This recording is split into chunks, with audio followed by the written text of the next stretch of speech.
Every night at 9:47, the speaker on the pole outside the post office clicks on. I can tell you the exact time because I've watched it happen from my kitchen window more times than I can count. There's a small red light on the side of the speaker box that wakes up about 2 seconds before the sound starts. And if you're looking right at it, you can see the metal housing vibrate slightly when the signal catches. 9:47. Not 9:45, not 9:50. 47 minutes past 9. Every single night. 7 days a week. For as long as I or anyone else in Harlow can remember.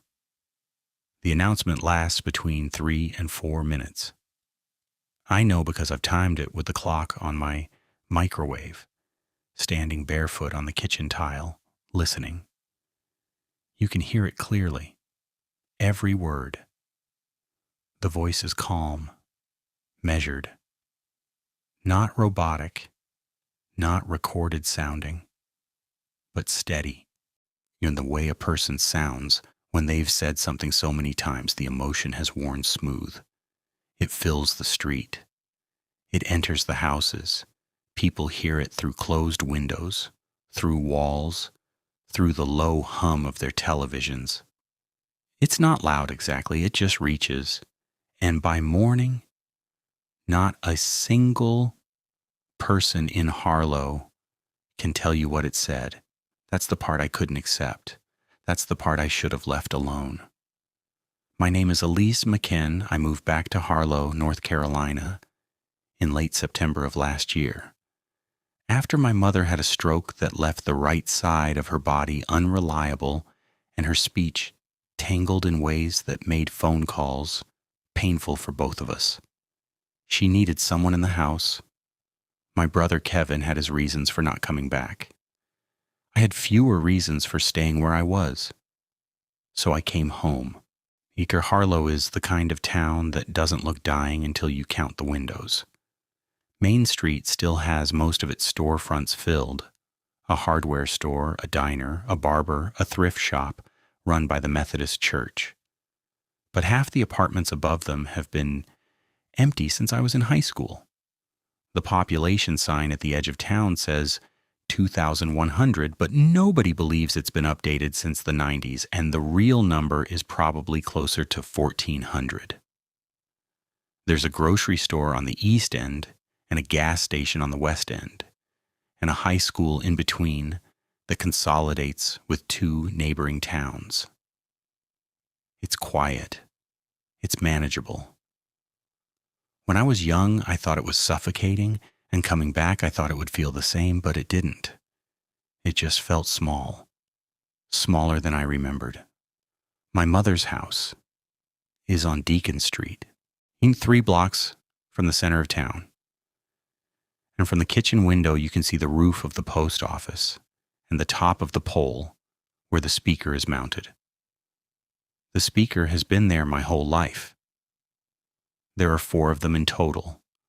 1 at the post office, 1 near the school, 1 by the volunteer fire station, and 1 at the intersection of Route 9 and Elm at the south entrance to town.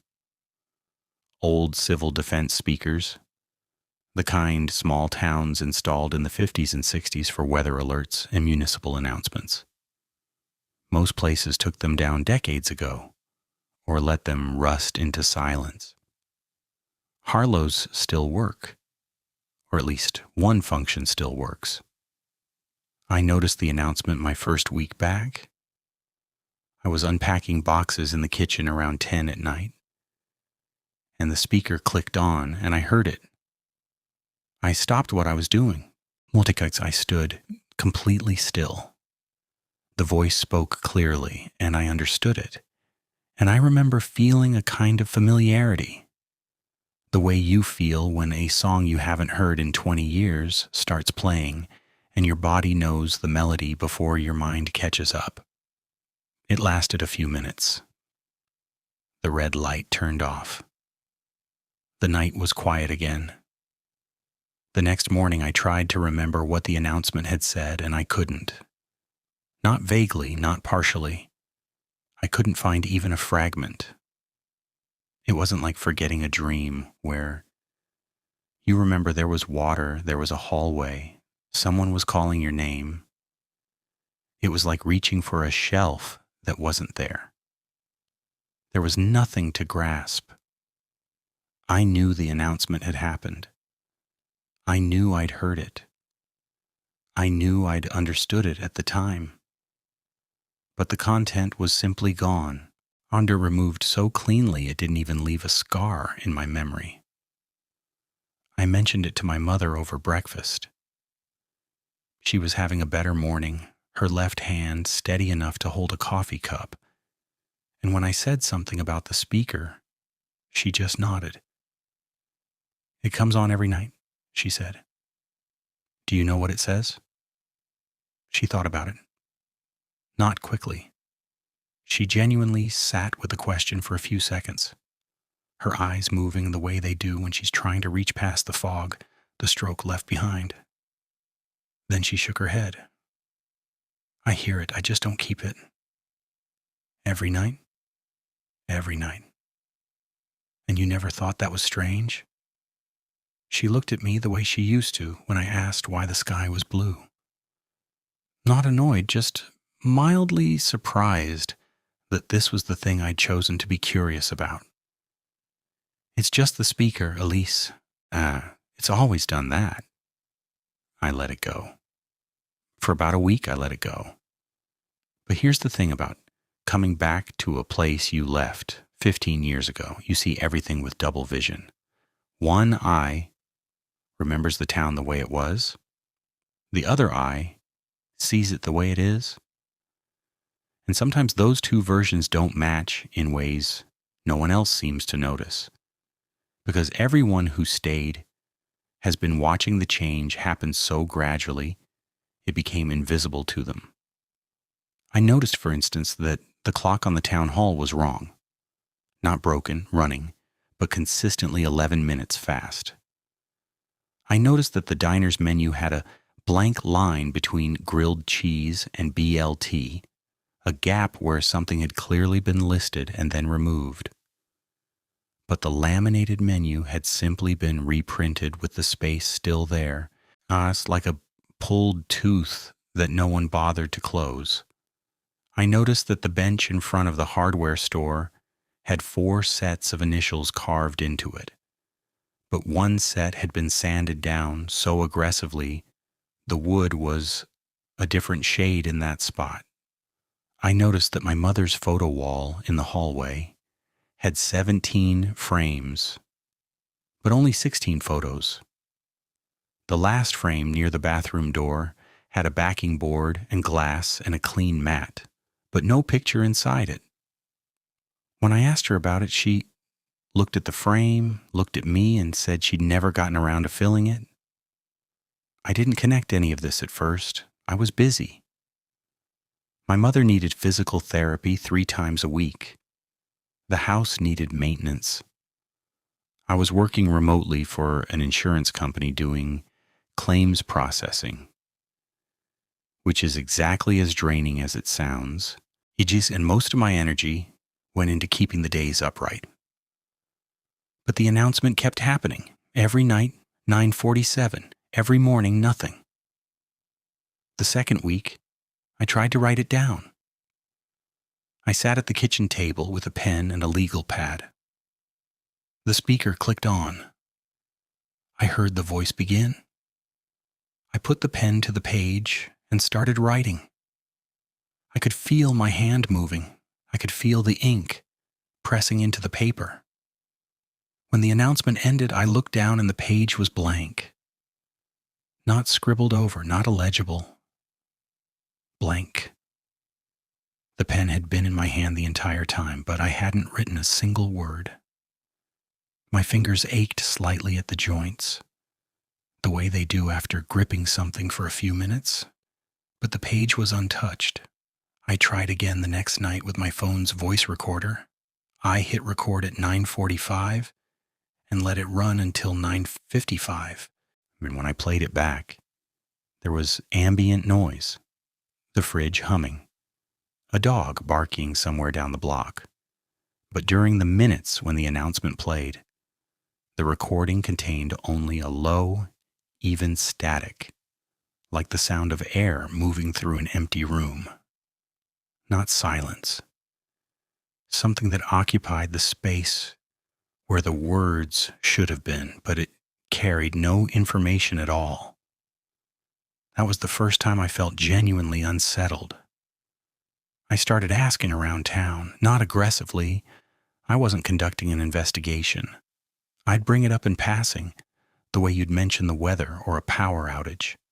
At the diner, I asked Rita Phelps, who's been working the counter since before I was born, if she ever paid attention to the nightly announcement. She poured my coffee and said, "Honey, I've heard that thing every night for 40 years. It's just the town speaker." "But what does it say?" "It says what it says." She set the pot down. "You don't need to keep it. It's not for keeping." That phrase, "not for keeping, Kates," came up again. Carl Embry at the hardware store said almost the same thing. "Some things aren't for keeping, Elise." The woman at the church thrift shop, whose name I'd forgotten and who didn't remind me, smiled gently and said, "You just let it wash through. It isn't meant to stick." They weren't being evasive, exactly. They weren't nervous.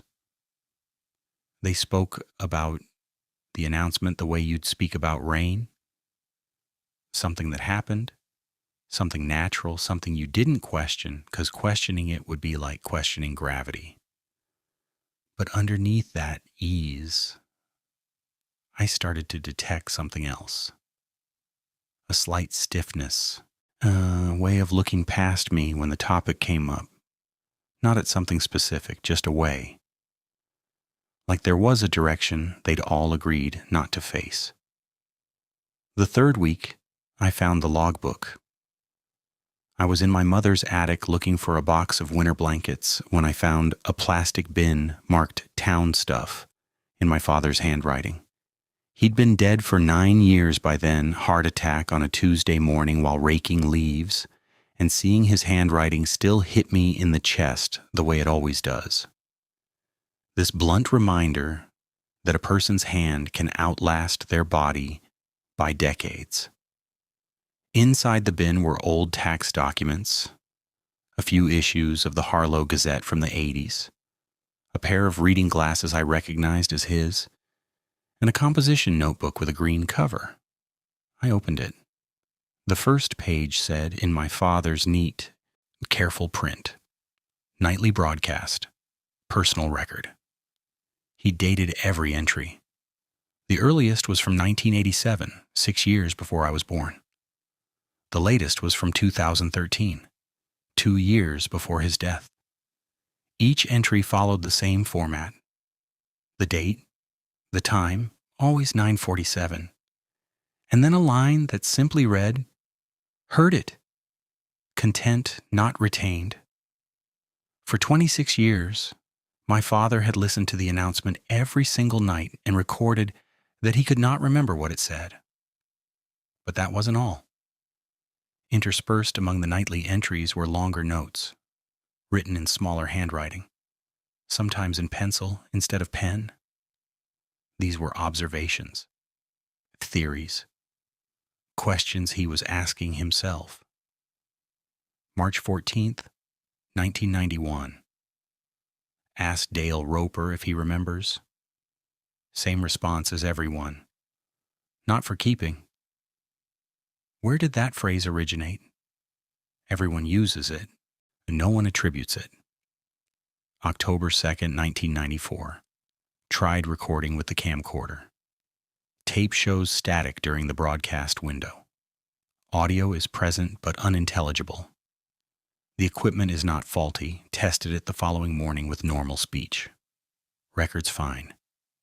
June 19th, 1998.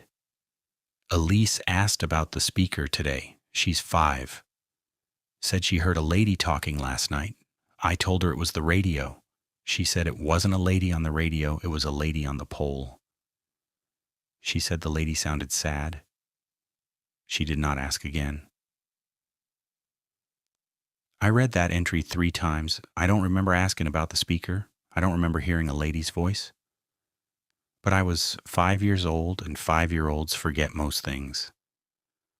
What I noticed was that my father didn't dismiss what I'd said.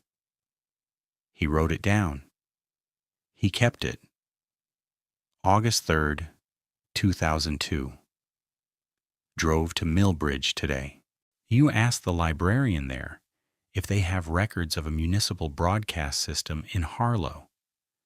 She found a county infrastructure document from 1961 that lists 4 civil defense speakers installed at standard municipal positions. Purpose: weather and emergency alerts. No scheduled nightly broadcast was ever authorized. The system was decommissioned on paper in 1978. The speaker should have stopped 40 years ago.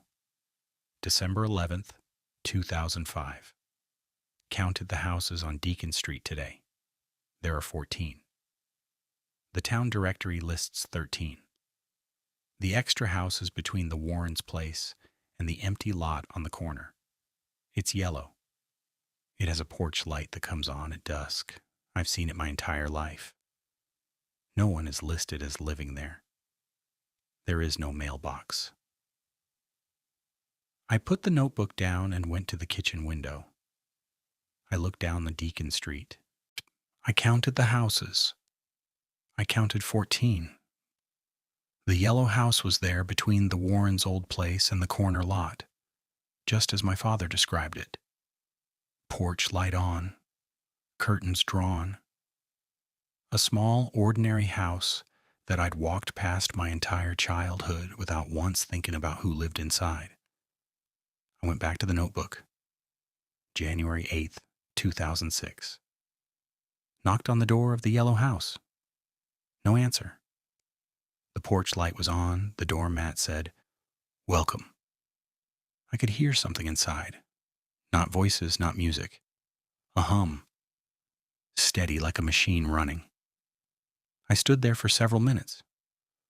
The hum changed pitch slightly, and I had the sudden overwhelming feeling that I had forgotten something critically important. Not lost, forgotten, deliberately.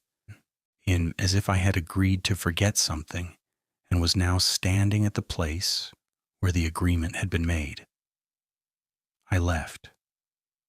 By the time I reached my own driveway, I could not remember what the hum sounded like. The entries became less frequent after that. My father's handwriting changed in his later years. A slight tremor, the letters wider, the lines less straight. His last entry was from November 2013. November 17th, 2013. Helen says she sometimes wakes up at 9:47 and already knows the announcement is about to start. She says it feels like being called. I asked called by whom. She said she didn't know, but it felt like someone who missed her. She went back to sleep. I stayed awake. The speaker came on. I listened. I understood every word. By the time it ended, I was crying, and I didn't know why. Content, not retained. That was the last entry. I sat in the attic for a long time after I finished reading. The house was quiet. My mother was asleep downstairs, her breathing audible through the floor vent, slow and uneven from the stroke. Outside, the street was dark. The porch light on the yellow house was on. I looked at the time on my phone. It was 9:44. I went downstairs. I stood at the kitchen window. The red light on the speaker woke up at 9:47 exactly, and the announcement began, and I listened to every word, and I understood every word, and as I stood there, I felt something I hadn't felt since I'd moved back. A specific localized grief, not for my father, not for my mother's health, not for the years I'd lost by staying away. a grief for something I couldn't name, something shaped like a person, something that had been removed so completely that only the feeling remained, the way a root leaves a hole in the ground long after the tree is gone. The announcement ended. The red light turned off. I was standing in my kitchen with tears on my face and no memory of what I'd just heard. The next day I went to the town hall. Harlow's town hall is a single-story brick building that doubles as the clerk's office, the meeting room for the town council, and, technically, the emergency operations center, though the last actual emergency that required coordination was a flash flood in 2004. The clerk is a woman named Donna Ferris, mid-60s, who has held the position for over 20 years and keeps the records with a kind of fierce, maternal precision. I asked Donna about the municipal speaker system. She pulled a file without hesitation, a manila folder labeled Infrastructure, Civil Defense, and showed me the installation records from 1961 and the decommission notice from 1978. 4 speakers, 4 locations, installed by county contract, powered by a dedicated line from the municipal electrical grid. If they were decommissioned in 78, what's powering them now? I asked. Donna looked at me over her reading glasses. They're still on the grid. Nobody ever disconnected the line. The county stopped paying for maintenance, but the town kept the electrical connection. Who authorizes the nightly broadcast? There's no authorized broadcast, Elise. But the speaker comes on every night at 9:47. She closed the file. The speaker has always come on. It's just what it does. But someone has to be transmitting.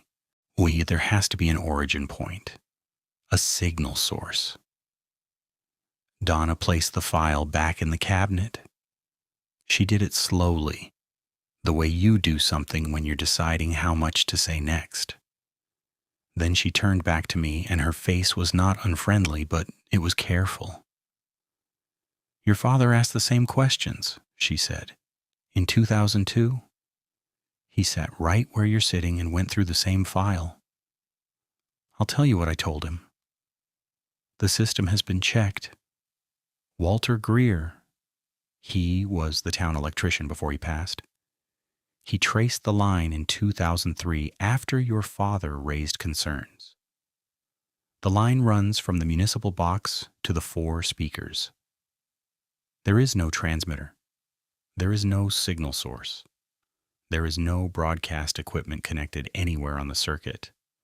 The speakers are connected to power and to nothing else. Walter wrote a report. It's in the file. She reopened the cabinet and handed me a single sheet of paper, handwritten in blue ink. It was a 1-page report from Walter Greer, dated April 2003, confirming that the speaker system had no transmitter, no antenna, no recorded message device, no connected input of any kind. At the bottom, Walter had added a personal note. System produces nightly output with no detectable input. Recommend leaving it alone. Walter heard it too? I asked. Everyone hears it, Donna said. It's not a secret, Elise. It's just not a question people need answered.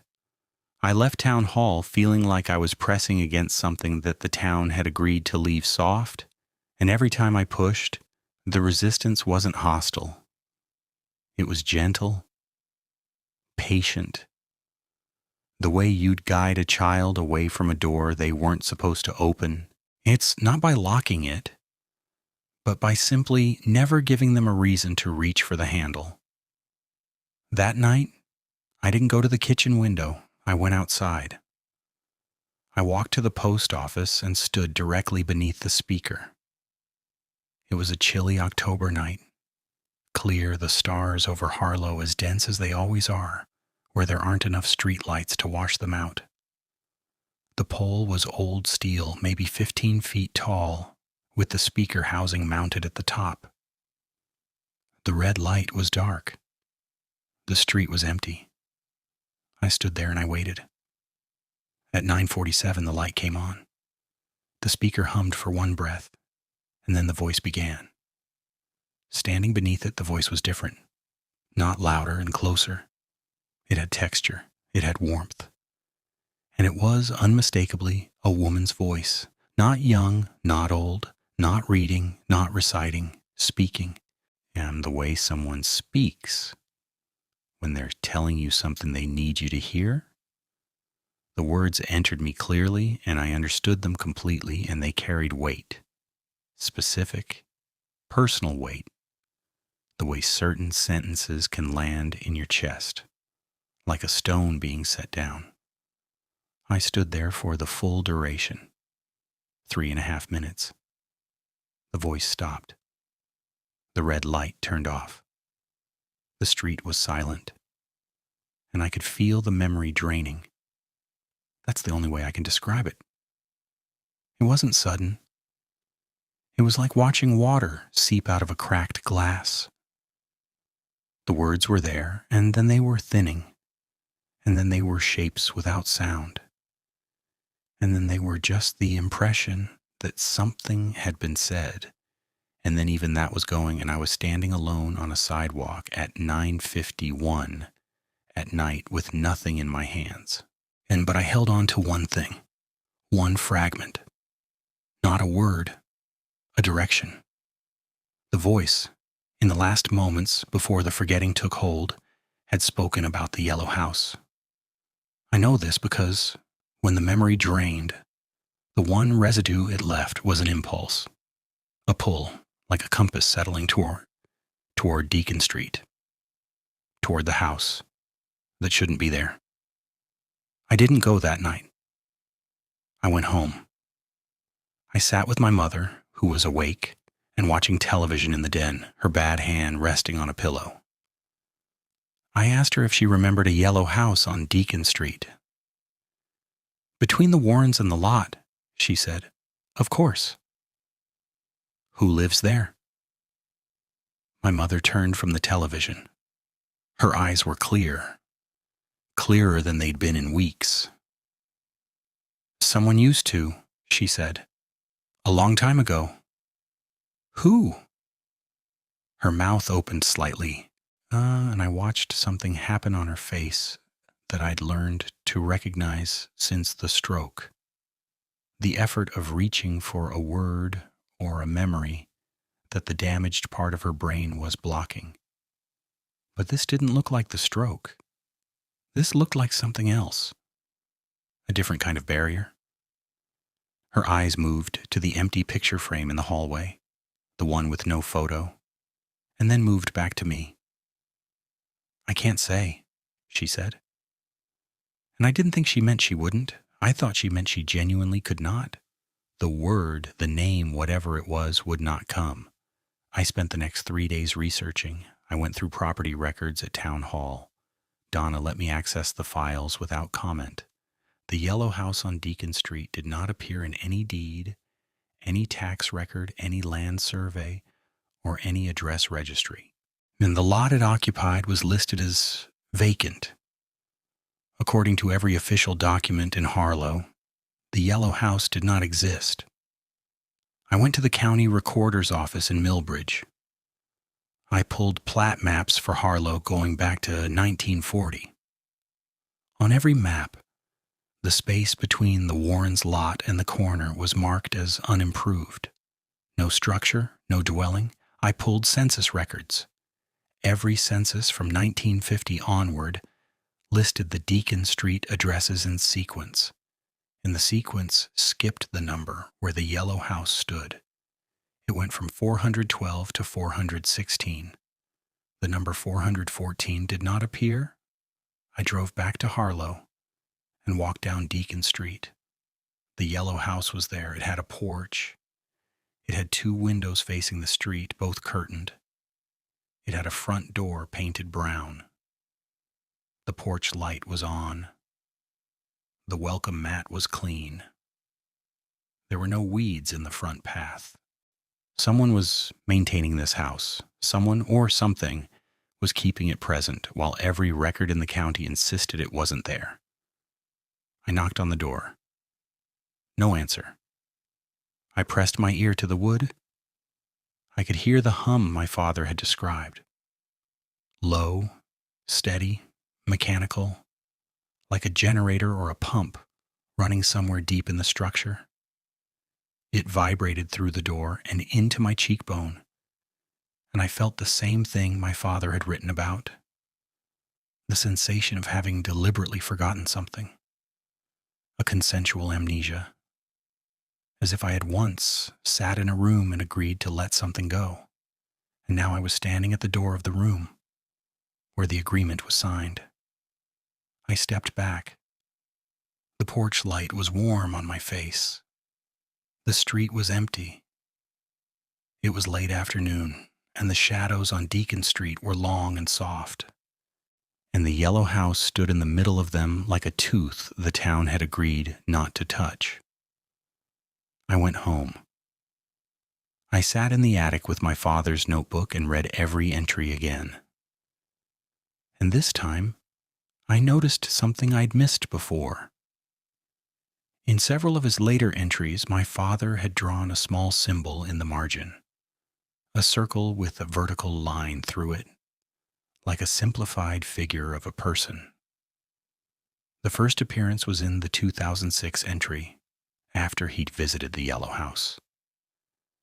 After that, the symbol appeared beside every entry where he described crying during or after the announcement.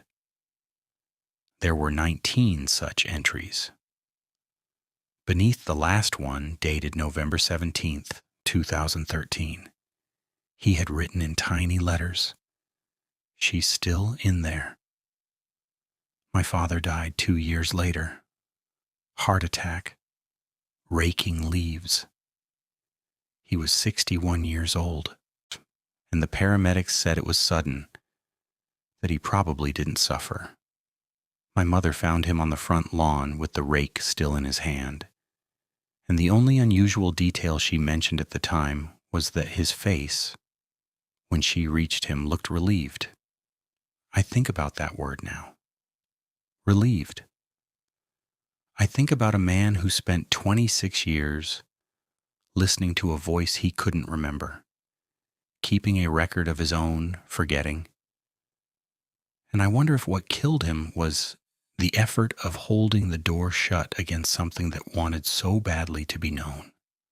I couldn't sleep the night after I found the symbol in his notebook.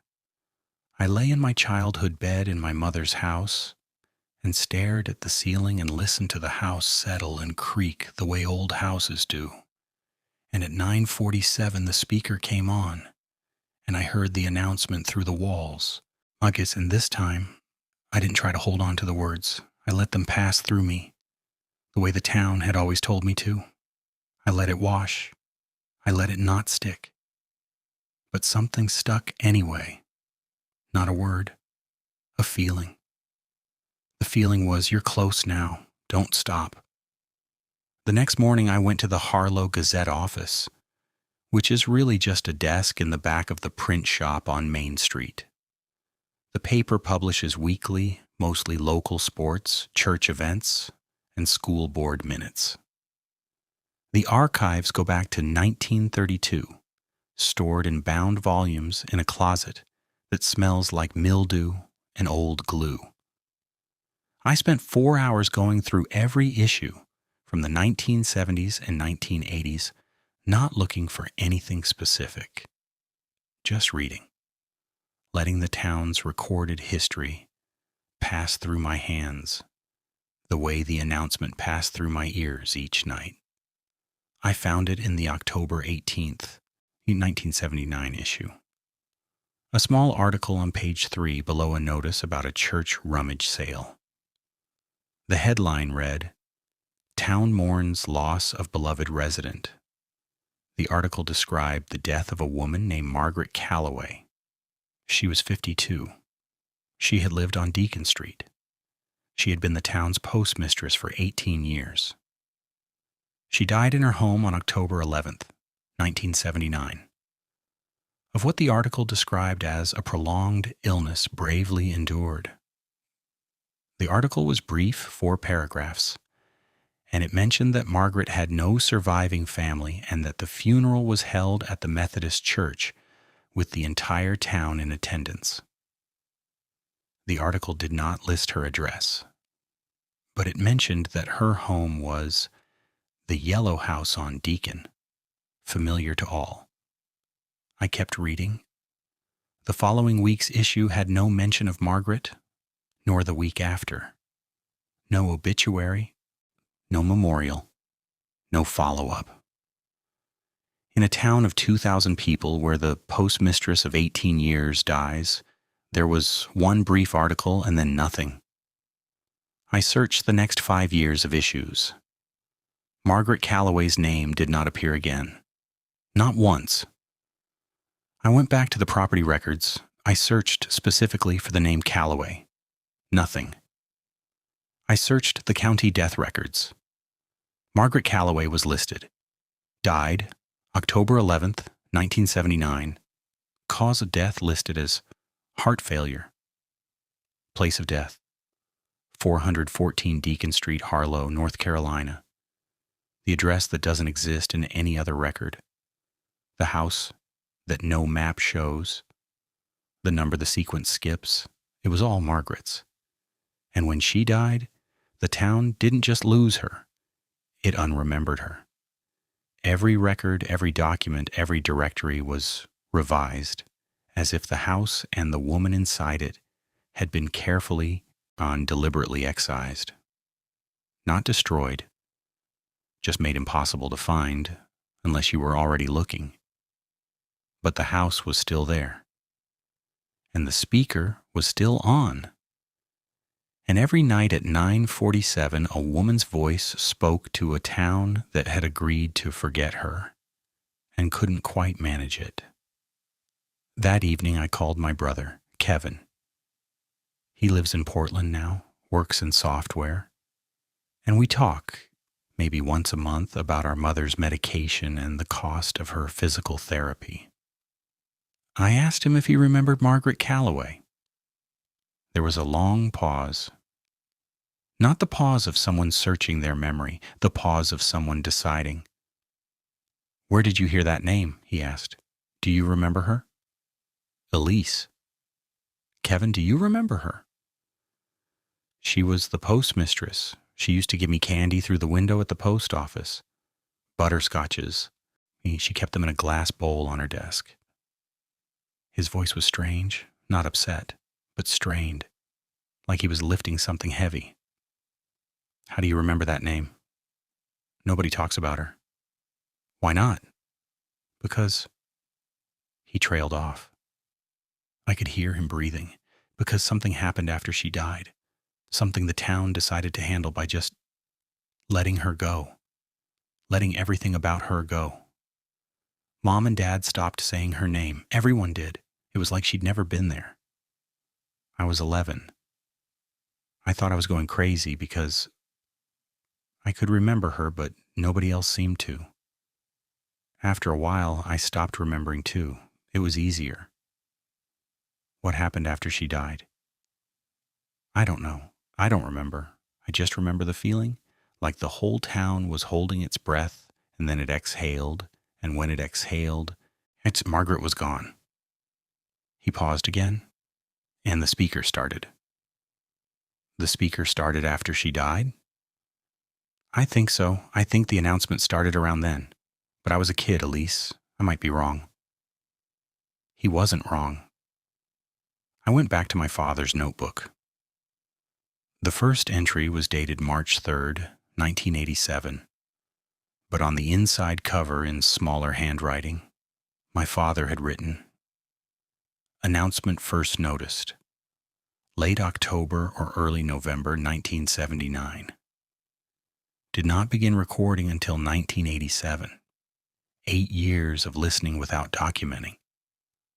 Why did I wait? Was I also forgetting that I needed to remember?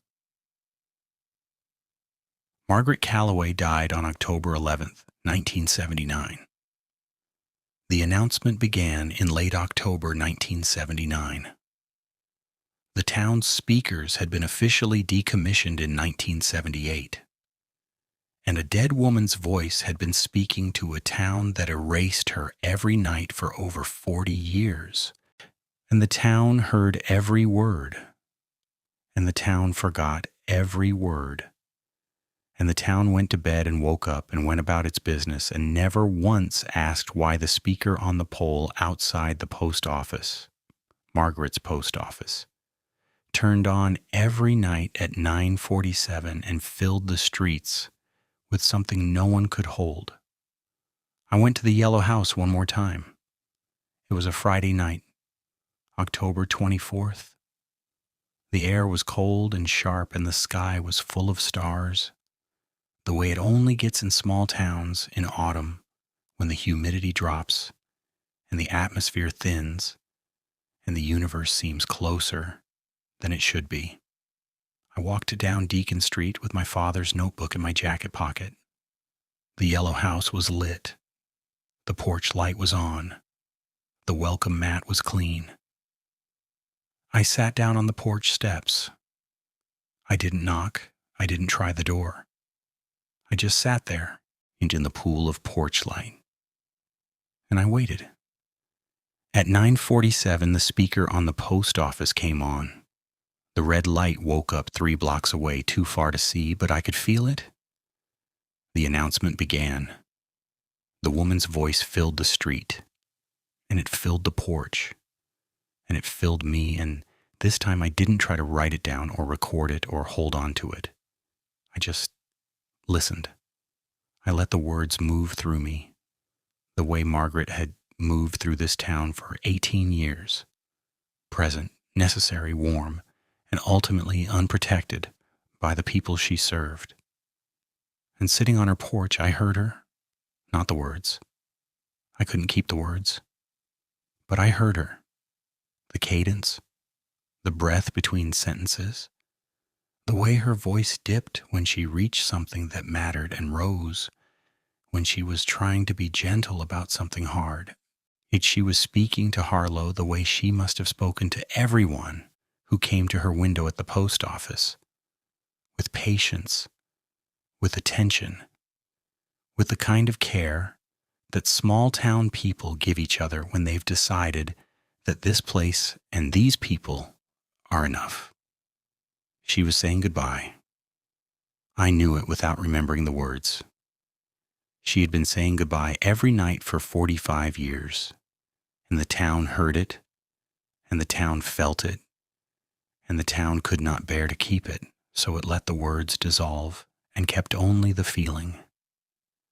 That low, collective, unnamed grief that hung over Harlow like weather. The grief that made people gentle in ways they couldn't explain. The grief that made the diner quiet at closing time and the hardware store dim its lights at dusk and the whole town breathe differently after dark, odd as if it were listening for something it had promised itself it wouldn't hear. The announcement ended. The street went silent. The hum inside the yellow house changed pitch. Lower, slower, like a machine winding down after a long day's work. I sat on the porch and cried the way my father must have cried those 19 times. And by morning I wouldn't remember why. But I would remember sitting there. I would remember the porch light and the clean mat and the cold air and the stars. I would remember that I chose to listen.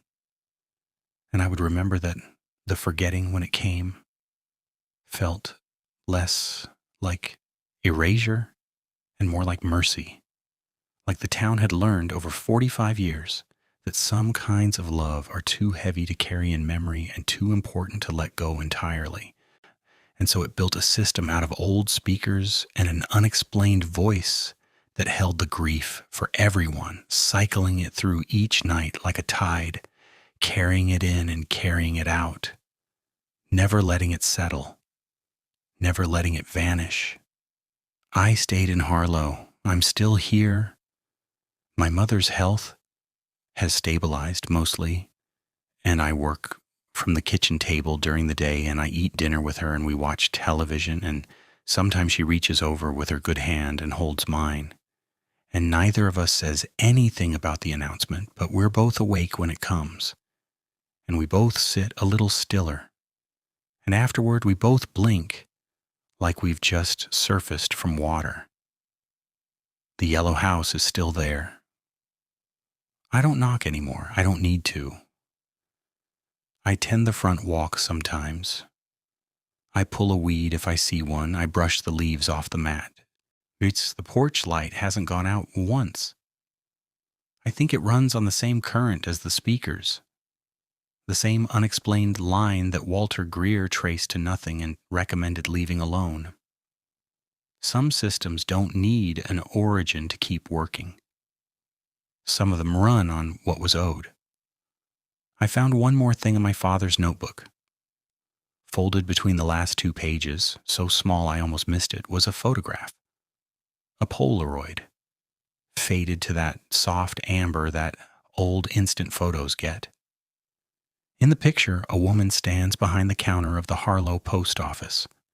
She's wearing a blue cardigan, and her hair is dark and pinned back, and she's smiling, not at the camera, but at someone just to the left of the frame, someone she's handing a letter to. Her face is kind. Her face is the kind of face you forget because it doesn't demand to be remembered. It just quietly belongs. On the back, in my father's handwriting, Margaret, 1974. Don't let them forget. I put the photograph in the empty frame in the hallway. My mother saw it the next morning. She stared at it for a long time. She didn't ask who it was.